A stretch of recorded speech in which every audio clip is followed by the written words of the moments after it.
Nancy Cunard était un esprit révolutionnaire, enveloppé de scandales et de style. En tant qu'héritière de l'illustre dynastie maritime Cunard, elle aurait pu vivre une vie de confort et d'opulence. Au lieu de cela, elle a défié toutes les attentes sociales, se transformant d'une glamorous hit girl et muse littéraire en une éditrice audacieuse et croisée des droits civiques. Son voyage extraordinaire l'a mené des fêtes éclatantes de l'élite aux quartiers défavorisés de Harlem, des fronts déchirés par la guerre civile espagnole, aux rédactions des journaux les plus influents de son époque.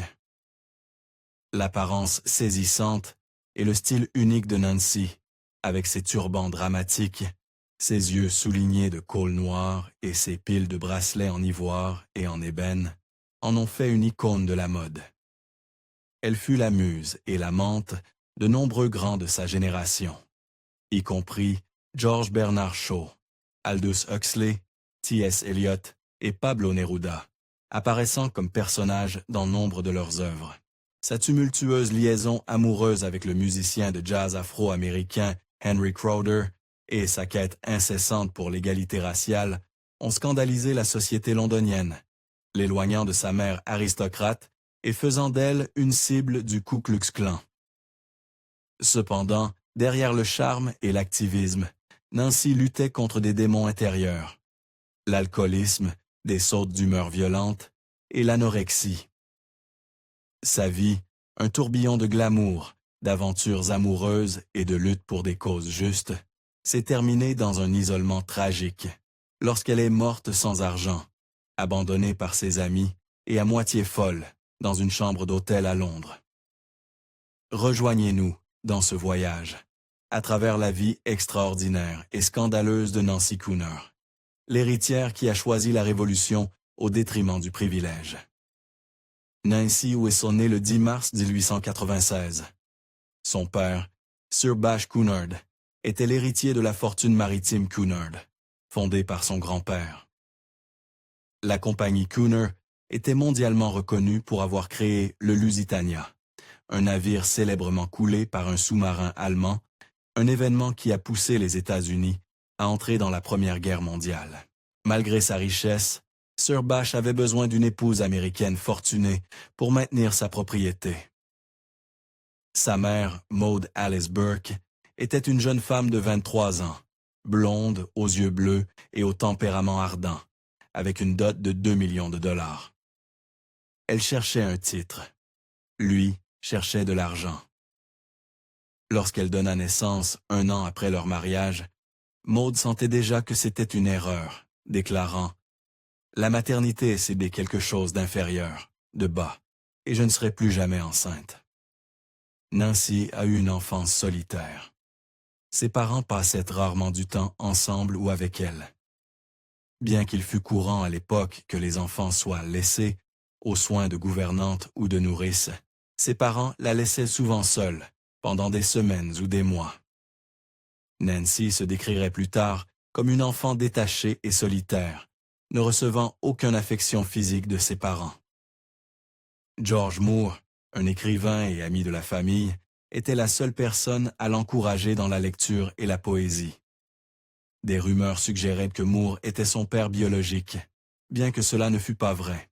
De plus, sa gouvernante tyrannique la réprimandait pour la moindre faute perçue et la forçait à rester assise pendant des heures si elle ne finissait pas chaque bouchée de son assiette.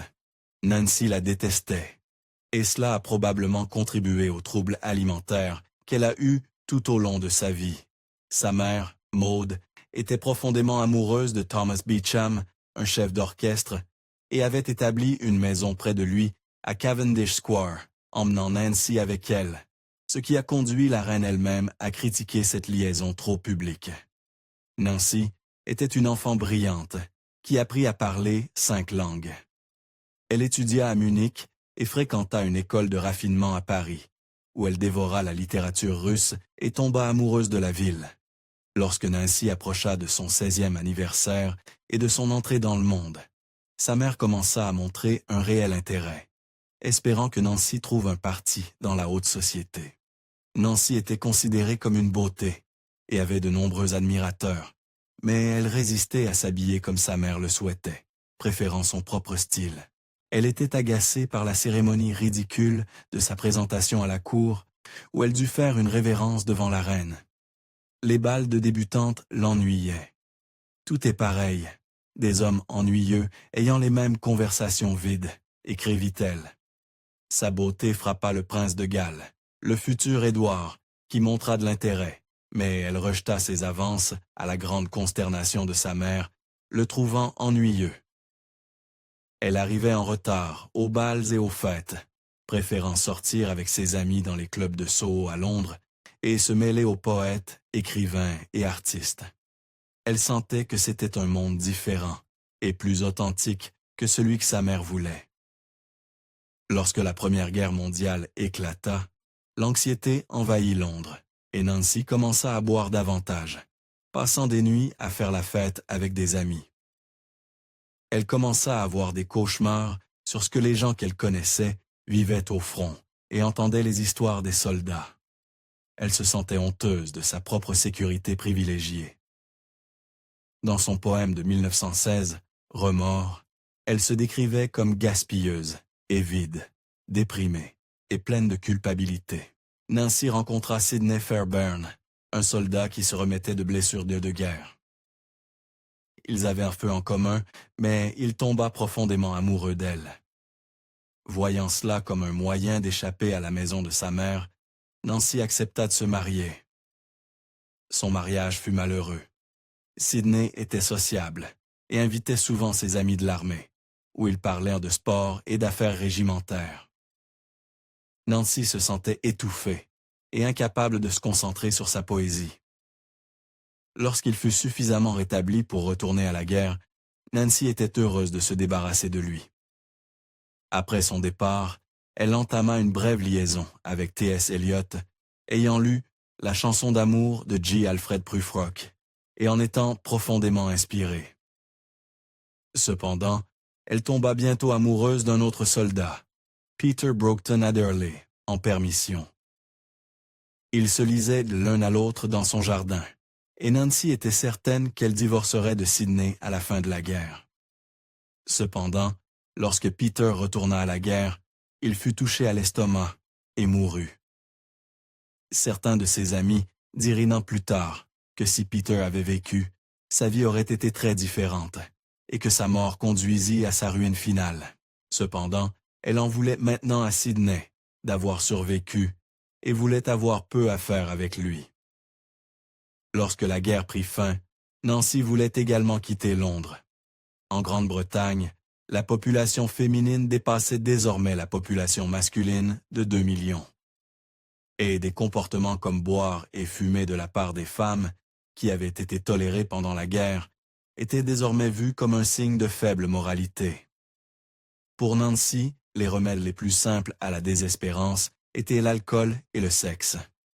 Et en France, elle trouva les deux en abondance. Ses écrits de cette période montrent une femme en grand désespoir. Son journal est rempli de notes se rappelant de rire, de flirter ou d'agir d'une certaine manière. L'alcool adoucit les silences amers, dissipe les nerfs et chasse ma timidité, écrivit-elle. Elle se détestait pour l'espoir qu'elle investissait dans chaque nouvel amant et la rapidité avec laquelle elle s'enlaçait. Comme je suis étrange dans la manière dont je me rapporte aux gens. Je les connais terriblement bien, puis je sursaute chaque fois que le mécanisme fonctionne et que la poupée parle. Il semble que je veuille trop, et puis des montagnes de malheur, écrivit-elle. Après avoir souffert d'une dépression nerveuse, Nancy retourna vivre avec Maud, et leur relation était amère. Sa seigneurie ne me donne que ce qu'elle se sent obligée de donner, commenta-t-elle. Elle s'effondra après avoir bu frénétiquement et en désespoir émotionnel, et fut internée dans un sanatorium pour se rétablir. Une fois rétablie, le cycle recommença. Bientôt, elle s'engagea dans une liaison avec le poète Robert Nichols, qui menaça de se suicider si elle ne répondait pas à son amour. Nancy entra ensuite dans une relation plus sérieuse avec Michael Arlen, qui basa un personnage sur elle dans son roman « Le chapeau vert ». Il voulait l'épouser, ce qui l'a mis en colère, car elle avait juré de ne plus jamais se marier après son expérience avec Sidney. Elle sentait aussi qu'il exploitait sa vie pour des détails, ses personnages étant des versions exagérées d'elle-même. Pendant ce temps, elle subit une intervention, peut-être pour mettre fin à une grossesse, qui fut mal réalisée et conduisit à une hystérectomie. Cet événement chirurgical majeur en 1920 entraîna de nombreuses infections presque fatales. Arlene écrivit sur sa souffrance dans des romans, ce qui la fit se sentir profondément trahie.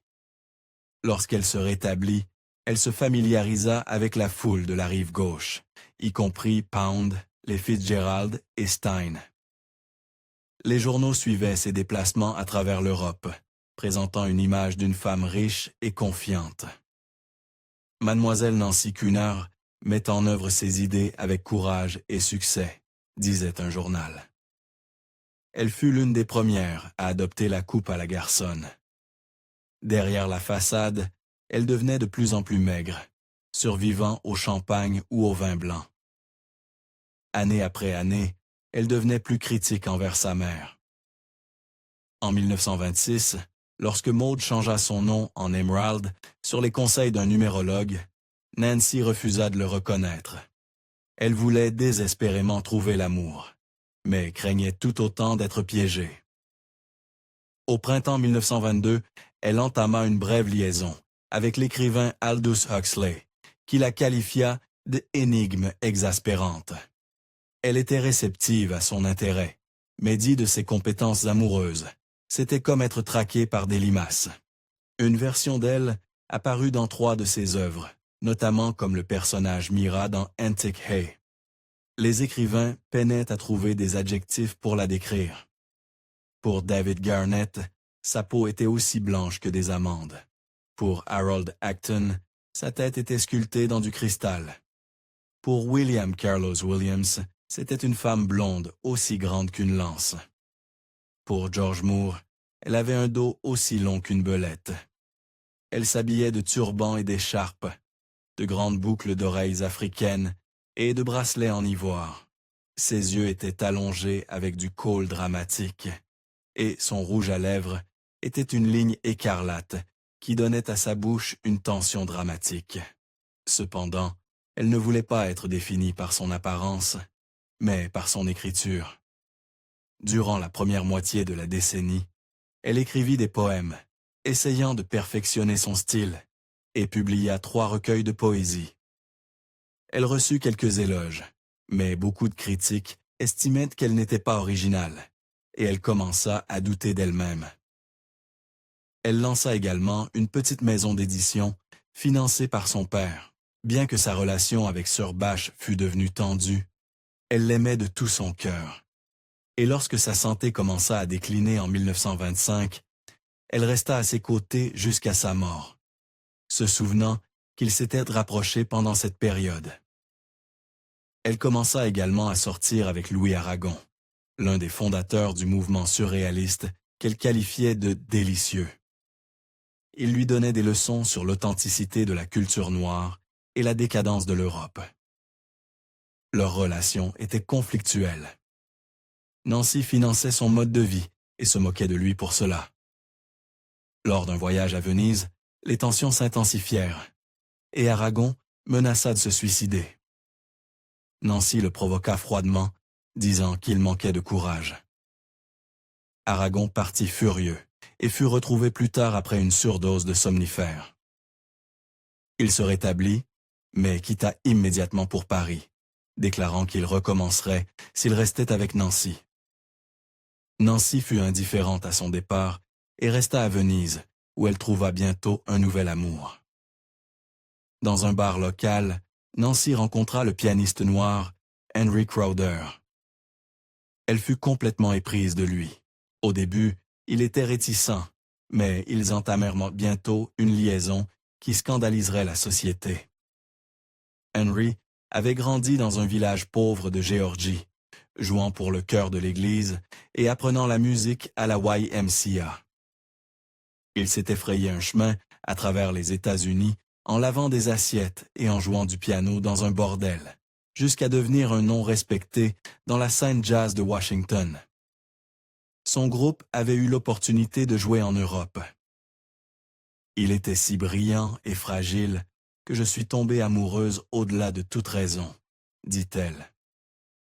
En Géorgie, un homme noir pouvait être lynché pour une liaison avec une femme blanche, et il disait ressentir autant de terreur que d'euphorie dans leur relation. Après le départ de la foule estivale, Nancy et Henry furent davantage scrutés. Les gens leur criaient des insultes, et les fascistes des chemises noires les surveillaient de près. Craignant pour sa sécurité, elle lui demanda de retourner avec elle à Paris. Nancy affirma plus tard qu'il était le seul homme qui ne l'ennuyait jamais et qui pouvait absorber ses tempêtes émotionnelles. Lorsqu'une des amies de Nancy vit Henry avec des coupures et des bleus au visage, clairement causés par les bracelets de Nancy, elle lui demanda des explications. Il répondit doucement. « Juste du travail de bracelet, mademoiselle Janet. » Malgré son plaisir en la compagnie de Henry, Nancy continua à voir d'autres hommes, y compris Louis Aragon, désormais fiancé. La fiancée d'Aragon parla du pouvoir de serpent de Nancy sur lui. Après chaque rencontre, il revenait plus brisé. Nancy eut également des liaisons avec d'autres membres du groupe de Henry. Même dans le Paris libéral, les ragots et les insultes ternirent la réputation de Nancy, poussant certains amis à l'éviter. Henry, cependant, prospéra à Paris, se sentant intellectuellement enrichi et gagnant une certaine notoriété. Malgré ses idéaux égalitaires, Nancy insultait Henry pour son manque d'argent et l'accusait de paresse lorsqu'elle était en colère. Nancy devenait de plus en plus maigre, naviguant entre les liaisons, y compris une avec un autre pianiste noir. Sa santé se détériora et ses amants disaient qu'elle manquait de tendresse dans l'amour et le sexe. Son hystérectomie et les infections subséquentes avaient rendu difficile pour elle d'éprouver du plaisir, la poussant à désirer un sexe plus rude et agressif. Henry, se sentant comme un fou, menaça de retourner aux États-Unis. Plus tard, Nancy affirmerait que Henry était l'homme qu'elle avait le plus aimé et exprima des regrets pour l'avoir maltraité et tenu pour acquis. Plus Nancy interagissait avec Henry, plus elle commençait à comprendre et à sympathiser avec la situation des hommes noirs aux États-Unis. Initialement, elle voulait qu'il l'emmène en Afrique, croyant qu'il devait redécouvrir ses racines. Il répondit « Je ne suis pas africain, je suis américain. » À travers lui, Nancy saisit lentement la réalité d'être un noir américain. Elle s'immergea dans son passé, apprenant sur la vie en Géorgie, la ségrégation, les émeutes raciales et le Ku Klux Klan. Son indignation grandit et ses sympathies politiques, auparavant vagues, se cristallisèrent en une passion focalisée pour la cause noire. Déterminée à faire une différence, elle décida de publier une anthologie de l'art et de l'histoire noire, documentant des siècles de persécutions, recherchant et commandant des essais, des œuvres d'art, des poèmes, des photographies et des histoires pour l'œuvre de 850 pages, Négro, qui consuma son temps, son énergie et beaucoup de son argent. Elle voyagea avec Henry à New York et fut l'une des premières de femmes blanches à séjourner dans un hôtel de Harlem. La presse la dépeignit comme une dame anglaise dépravée, avec un goût pour la chair noire. Elle reçut du courrier haineux, la traitant de noms horribles, y compris une lettre du Ku Klux Klan. J'espère que lorsque vous essayerez de libérer les misérables d'Alabama, les Blancs vous lyncheront. Le livre l'éloigna de nombreux amis et porta le coup fatal à sa relation avec sa mère.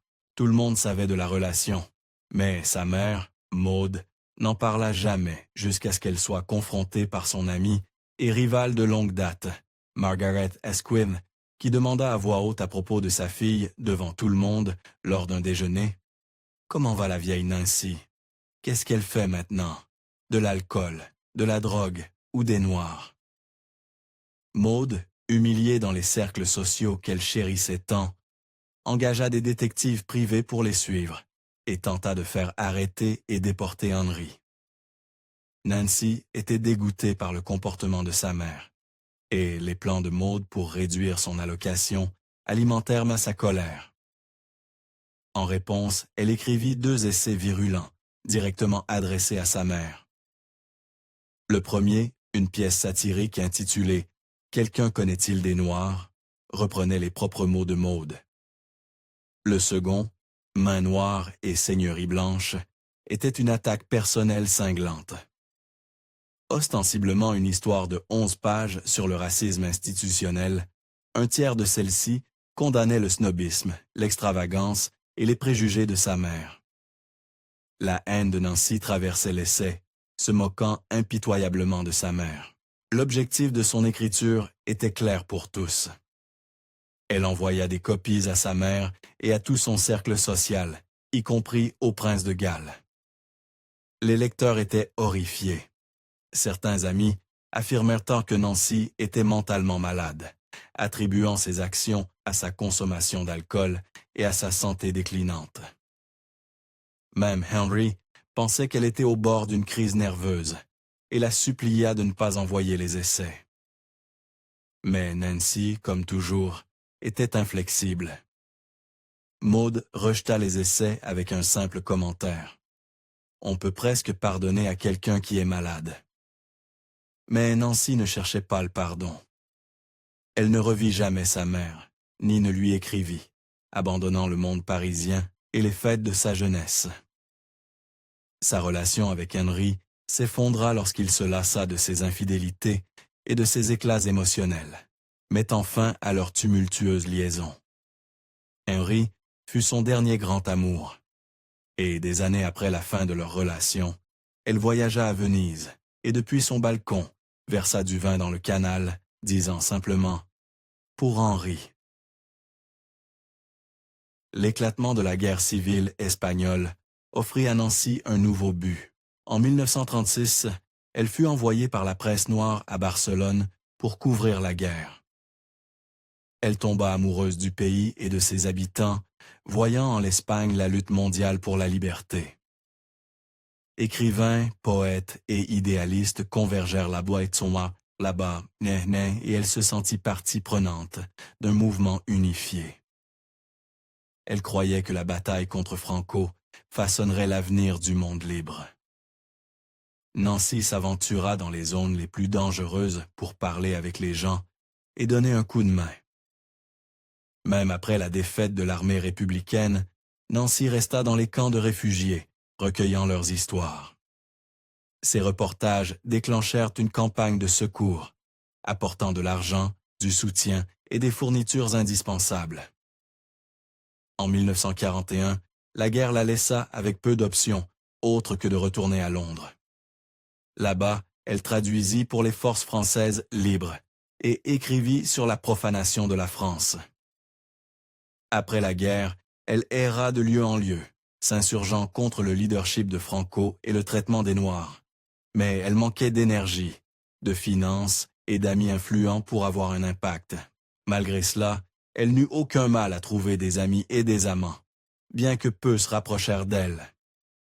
Comme d'habitude, ses amitiés et amours se terminèrent rapidement. Survivant de cigarettes et de vin, elle conservait son style vestimentaire élégant et ses bracelets. En 1948, alors que Maude était mourante, on demanda à Nancy de lui rendre visite. Mais Lady Cunard ne demanda pas à la voir, et Nancy n'avait aucun intérêt à voir sa mère.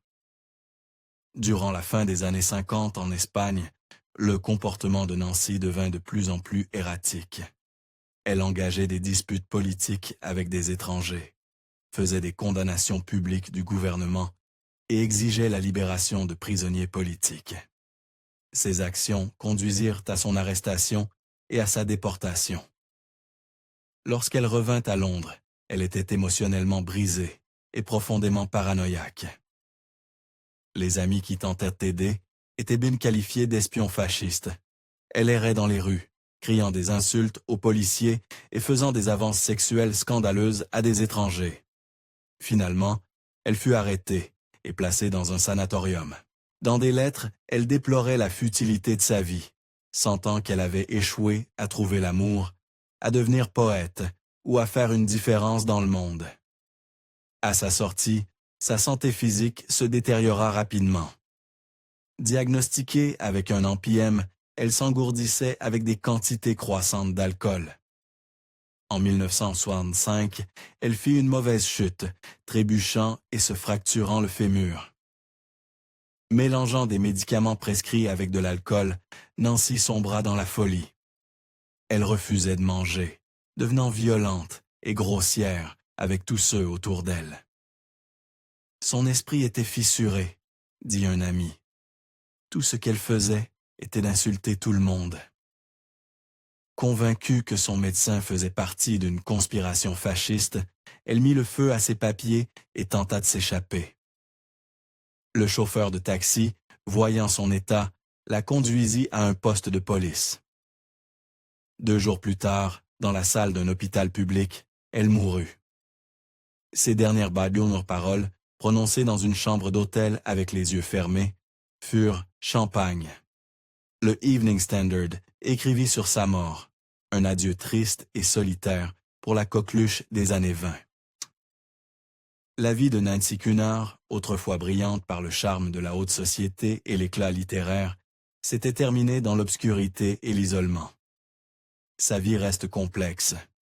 Bien qu'elle allait rejeter la haute société, elle vécut une vie entièrement financée par elle. Sa rébellion contre son éducation privilégiée était motivée par un désir de se libérer des attentes sociales et de défendre les causes des marginalisés. Ses relations avec des géants littéraires, son plaidoyer pour les droits civiques et son mode de vie bohème dressent le portrait d'une femme en avance sur son temps. Cependant, à travers tout cela, son journal dépeint une femme profondément malheureuse. Nancy Cunard a prouvé que le privilège ne garantit pas le bonheur et que les batailles les plus difficiles sont souvent livrées à l'intérieur de nous-mêmes. Son anthologie, Négro, reste un témoignage monumental de son dévouement à la justice raciale, une œuvre qui a documenté des siècles de persécution et célébré la grandeur de la culture afro-américaine quand peu dans le monde blanc étaient prêts à le faire. Ce fut une femme qui choisit l'activisme plutôt que le confort, l'authenticité plutôt que la conformité, et la justice plutôt que le privilège. Dans une ère où le changement social semblait impossible, Nancy Cunard a prouvé qu'une seule personne, armée de conviction et de courage, pouvait défier le monde entier. Sa vie fut un témoignage du pouvoir transformateur de l'amour et de la conscience sociale, mais aussi un avertissement sur le prix parfois payé pour vivre trop intensément. Nancy Cunard a vécu comme peu osent le faire, sans compromis, sans excuses et sans regret jusqu'à la fin.